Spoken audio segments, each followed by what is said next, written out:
عندما يقبل الإنسان على الطاعة يخشى على نفسه من النفاق، ومن خشي على نفسه من النفاق يرجى له السلامة.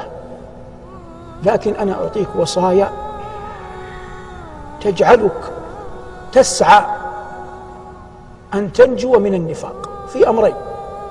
لا يعني أن من تحلى بهما ليس منافقا، هذه أعمال قلوب ليس لي ولا لأحد أن يتكلم فيها، لكن دلت السنة على أن الذي يريد أن ينجو من النفاق يتحلى بأمرين. الأول: لا تفوتنك صلاة العشاء والفجر في جماعة، لما قال عليه الصلاة والسلام إنها أثقل الصلوات على المنافقين، كان حريا بالمرء أيا كان حاله في سفر أو في إقامة ما استطاع ألا يجعل صلاة الفجر والعشاء تفوته في جماعة، فهي نور يقذفه الله في قلبك يزيدك اطمئنانا على طريق سيرك إلى الله.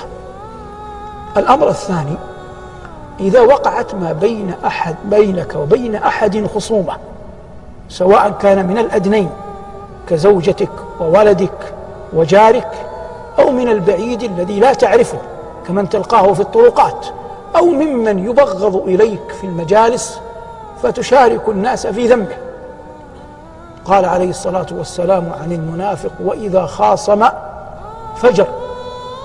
فبعض الناس إذا نازع ترى أن المسألة هينة، أخطأ زيد أو عمرو في فتوى أو في مسألة، أو زوجة في تقديم طعام أو تأخيره، أو جار في عبث ولده أو لهوه، أو أخاه في إتيان موعد أو تأجيله، ولا يحتمل الأمر كل هذا، لكنه عياذا بالله تجد خطابه يبالغ وكأن الأمر شيء عظيم.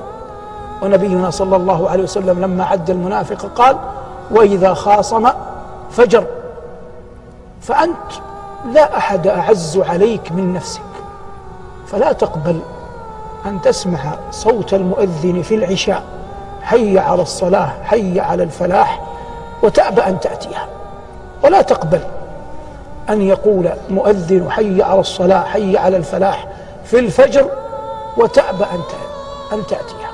أنت عندما تسعى كل خطوة تقربك إلى المسجد تبتعد بك عن النفاق، كل خطوة تقترب بك إلى المسجد تبعدك عن النفاق. هذا هو المضمار الذي يتنافس فيه المتنافسون. وقد قلنا ونحن نعلم وأنت تعلم، والله لو أن ملكا من ملوك الدنيا جلس أو أسند ظهره في مكان عال ورأى أحدا يمشي إلى قصره يطلبه، وترك ملوك الأرض غيره، لاستحيا أن يرده، مع أنه لا يوجد ملك يعطي إلا وينقص من خزائنه بمقدار ما يعطي، فهو قبل أن يعطيك فيكثر ينظر في نفسه يخاف أن يكثر فتنفد خزائنه.